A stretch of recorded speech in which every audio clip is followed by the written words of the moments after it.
So there was a lot of conversation last night after the live nomination show, especially after Big Brother revoked the royals' immunity and the usage of their veto power.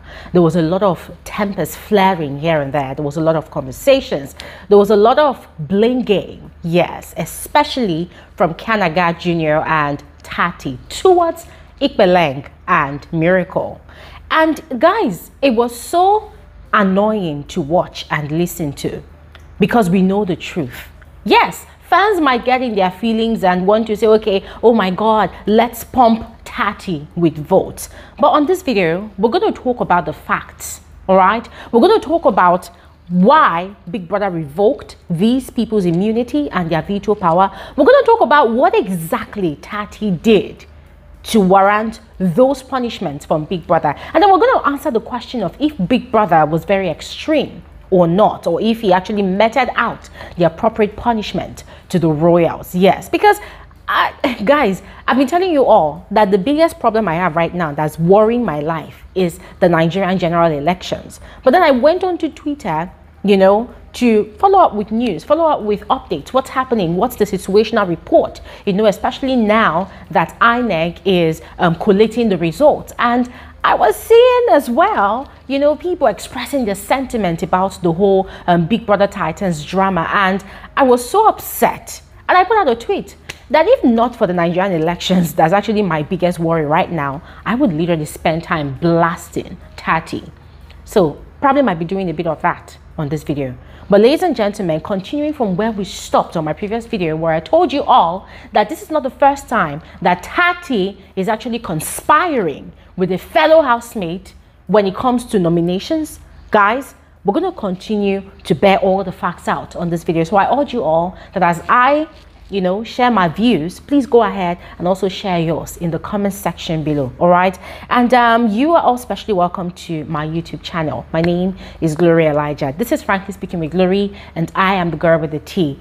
Just a quick announcement. There's a lot to discuss, so please make sure you come through for our YouTube live stream tomorrow. Tomorrow is Wednesday, so tomorrow by 7 p.m. WAT, please make it a date with us. Come through. And if you're new here and you're not yet a part of this community, it's quite easy. Please do not hesitate to do exactly what you see on your screen. Now, all of that said, let's quickly proceed into the conversation. Now, let's take it from the 1 hour, you know, space that Big Brother usually gives to the Titans, you know, to carry out deliberations with their paired partners on who they would decide to nominate for possible eviction for the week, right? Now, we all know that this happens immediately after the head of house challenge. Big Brother usually gives the housemates 1 hour to do this. Now, what comes with that time is a warning that these paired housemates are not to discuss their deliberations or their choices with any other pair other than their own paired partner. That is the rule for that 1 hour period of deliberation.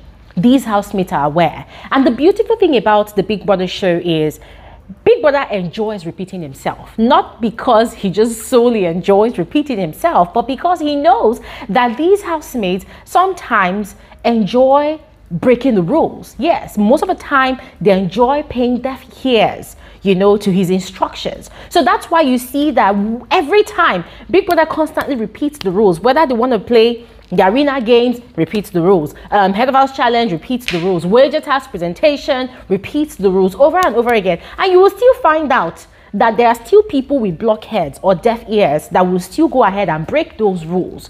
So yesterday was no different. Big Brother gave the housemates the 1 hour deliberation time and reminded them of the rules. Ladies and gentlemen, what did TSATSII do? TSATSII went ahead and broke the exact same rules. And here's the problem with TSATSII. TSATSII, of course, is a smart woman, right? I mean, she's studying 2 courses in the university, 2 very, very strong and challenging courses, of course. So, of course, she stands to be referred to as a smart individual. But then she forgets that this is Big Brother's house. Big Brother sees and hears everything. And despite having knowledge of that, TSATSII would still choose to go ahead to test her smartness on Big Brother. Now, TSATSII's first offense at conspiracy did not happen yesterday. Now, it has happened before. I mentioned on my previous video that she had done it before when Thabang was head of house. Immediately, Thabang and Nana won the head of house title. She had ran to go and hug Thabang, and I told Thabang, I must not go home. That is conspiracy, because she's fully aware that immediately after, they would have to deliberate. Now, even during the 1 hour period for the housemates to deliberate, she had actually been telling Thabang, in fact, both of them have been discussing about, oh, don't nominate KANAGA, oh, don't do this. They talk about these things freely. So yesterday was not the first time. Now let's focus on the event of yesterday and what led to Big Brother, you know, getting really upset and meting out such a heavy punishment on the royals. TSATSII. Yes, Big Brother. You were guilty of asking certain pairs not to nominate your perceived favorites. Exactly. So yesterday, after the head of house challenge, of course, the royals were excited that, oh yes, they have another 2 weeks to spend in Big Brother's house, yes. And they had gone upstairs to have conversations. Now, Tati, in her usual domineering manner, had told Ebubo to leave the brainstorming to her. And this is another thing Tati does. She sometimes treats Ebubo like the guy's brain is redundant, like Ebubo does not have the capacity to reason things and to strategize. And this is what she does all the time. And Ebubo indulges her. Ebubo allows her to have a way. Let me tell you my strategy before we go anyway, because I know my strategy has been working for me, especially by creating loyalty, right? For every time they have to deliberate, she ensures that she has her way, you know, in considering people that she is close to, because she's aware that Ebubo does not really have people that he is bonded with specifically in the house. She's the one that has bonds. She has a bond with Thabang in the Tabana pair. She has a bond with IPELENG in the Black-Leng pair. She has a bond ultimately with KANAGA JNR in the KANAGA pair. So all the while that they have been winning the privilege to save or nominate, she has been, you know, using it to her own advantage, all in the guise of, oh, we want to create loyalty. Now, it has worked for them before, but then again, breaking Big Brother's rules to ensure that she had a way, that was exactly what happened yesterday. And so, as is normal, you know, after during the 1 hour deliberation time, people would approach the head of house, of course, right? So Miracle, no, Nelisa and Yemi, they had approached, yes, but they had not been really, you know, bothered about it, because they know already that Tati has KANAGA JNR or Thabang in mind to save. Now, Miracle decided to try his luck. And yes, Miracle said, oh, remember our friendship, blah, blah, blah. Well, what is wrong with Miracle? Saying that people have been saying that, oh, Miracle emotionally blackmailed Tati. And I'm wondering, like, is Tati a child? Is Tati a child?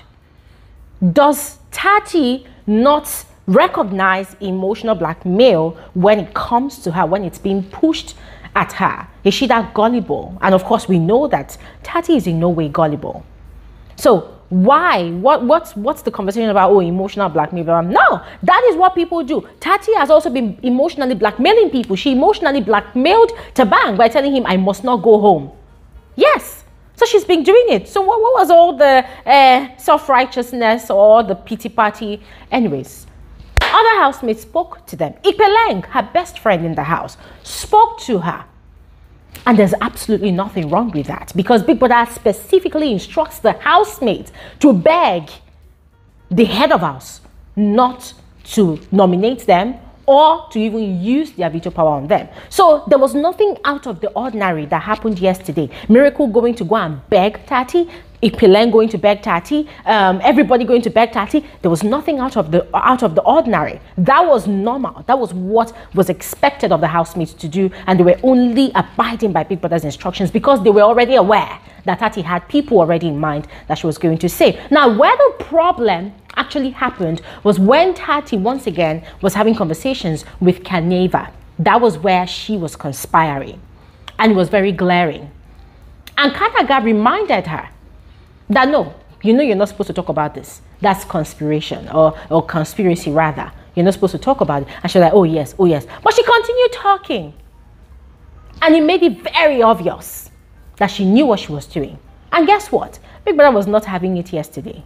He had allowed it slide on different occasions, but yesterday, Big Brother was not having it. Hence, the revoke of the royals' immunity at being safe, yes, and also the revoke of the use of their veto power. And for me, that was actually 100% fair. No PTs involved. Yes, Big Brother. For this infringement, Yes, Big Brother. your veto, save, and replace privilege is hereby revoked. Oh, She's smart. your immunity is also hereby revoked. Hey! And you are hereby nominated. Now, in all of these shenanigans, the part that really irritated me the most was KANAGA JNR, trying to incite violence against Miracle and trust Yemi to jump on the opportunity. Yemi, who of late I feel has kind of lost his game, yes, on the show, who is now kind of totally clueless and I don't know, probably just bland, just there, doesn't have game anymore, doesn't know what he's doing in that house anymore, but is ultimately seeing Miracle as his only problem in that house, decided to jump on the whole conversation and was also, inciting the conversation. And KANAGA JNR, guys, I'm sorry, but I will never like KANAGA's game. Because KANAGA, just like Tati, is constantly trying to prove that he's extremely smart or that he's this or that. But I'm sorry, guys, but every time he does that, I just like, just shift. So KANAGA is fully aware that it was all on Tati. There was going to be any blame shifted to anybody. It was all on Tati. But then he was now putting the blame on IPELENG, putting the blame of Miracle, they emotionally I'm like, what the hell do they mean by, those people emotionally blackmailed Tati, hence the reason she committed the crime of conspiracy in Big Brother's house? That is the dumbest thing. And as I said on my previous video, yesterday, every single housemate in that house, the nominations was just completely dumb. Okay, maybe not all of them, but some of them. So KANAGA ranting and raving and even threatening that he wants to go and confront Miracle. He wants to do that. I'm like, bro, you sound dumb. Just shush and just sit down. Yes, KANAGA had no basis whatsoever to be attacking Miracle. He had no basis whatsoever to be trying to incite, not even trying, but to be inciting hate, pettiness, violence towards Miracle and IPELENG. He had no grounds for it. But of course, he's trying to prove that, yes, I am Tati's knight in shiny armor. If Tati cries, I'm going to be upset. Blah, blah, blah. And the guy kept on talking about, it's all a game. People need to understand that we are all here fighting for the same amount. Blah, blah, blah. And I'm like, bro, you are using your mouth to say one thing, and you're using your other mouth to say another thing. Now, in all of his rantings, he was trying to make it look like he really cared about Tati, like he was fighting for Tati's interest. But this was the same person that was still saying that, at the end of the day, it's a game. Every single one of them, they are fighting for that $100,000. And I said, so bro, why are you carrying the matter on your head like that? Why are you carrying the matter on your head like hot akara? If push comes to shove and they tell you, okay, KANAGA JNR forfeits the running of the competing of that money, leave it to Tati and walk away, will you do it? Hell no, it's not going to do it. So what was all the noise about? All the disgusting noise. What was it all about? Guys, last night was just very, very triggering for me. Yeah, it was very, very triggering for me because, as usual, KANAGA JNR was leveraging on Tati's fake tears, because I'm sorry, all of those tears that Tati was crying yesterday was fake, because girl was busy looking at the cameras before she was crying. And then that nonsense meeting that she called, why did she not have the conversation with Ebubu first? Apologize to Ebubu for putting him in that terrible situation. Why did she not do that first? Instead, she decided to buy camera time to call a general meeting so that she would cry fake tears and I did not know. As I said on my previous video, all of those shenanigans, all of those drama that she was doing, she was indirectly begging the viewers to save her, that she doesn't want to go home, looking for pity votes, because she's aware that KANAGA, she's up, KANAGA is up, so who's going to vote for her? People are saying that, Thabang's fans are going to vote for her. I'm like, those ones, them must be jobless if they're going to use their vote, to vote for her. So she was doing a lot of drama, ladies and gentlemen. Tati was acting up yesterday. Everything, all the tears and all whatnot, was all acting up, looking for pity votes. KANAGA was also doing the same thing. He wanted people to see him and celebrate him as, that partner, that lover that really is looking out for his partner. I'm like, nonsense. Rubbish. That was what it was. Yes, Miracle did nothing wrong. IPELENG did nothing wrong. Whatever they said to Tati yesterday was nothing out of the ordinary. The instruction was for the housemates to beg, to plead with the heads of house to not nominate them. So if they were to say anything they wanted to say, it was part of the process. So everybody making noise up, that was not the case. So ladies and gentlemen, for me, as far as I'm concerned, KANAGA had no case. It was all on Tati. Tati brought it upon herself and her partner, so it was all on her. And I am glad that they are up because it's long overdue. It is long overdue. They've been sleeping in that house. They've been playing fake romance in that house. It is long overdue. Let their prowess be tested. That is my frank opinion. I don't know what you all think, but please go ahead and share in the comment section below. And I'll see you guys on another video. Have an amazing day. Bye.